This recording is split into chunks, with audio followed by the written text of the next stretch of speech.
This is week 2 of our Homesteading Academy. We are at Jake's parents' house this morning. All of our students are about ready to be dropped off. We're going to do fishing, and this was the best place we could have chosen because his dad's pond is awesome and fully stocked with fish.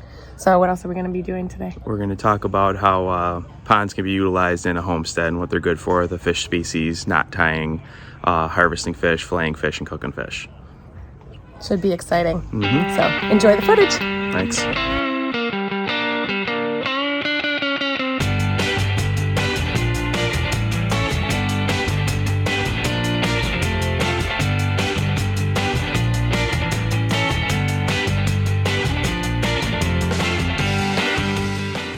Okay, so this is a spin caster reel. There's no button. So this is the bail. You got to release the bail like that. And then you put your finger around it like that. You don't grab it like this. You just lightly let it hang around your finger. You want it approximately 1 to 2 feet out of the tip for casting. And then as you cast, you let go of it. Like that. And then you flip the bail. Reel it in. So you want tension on the line.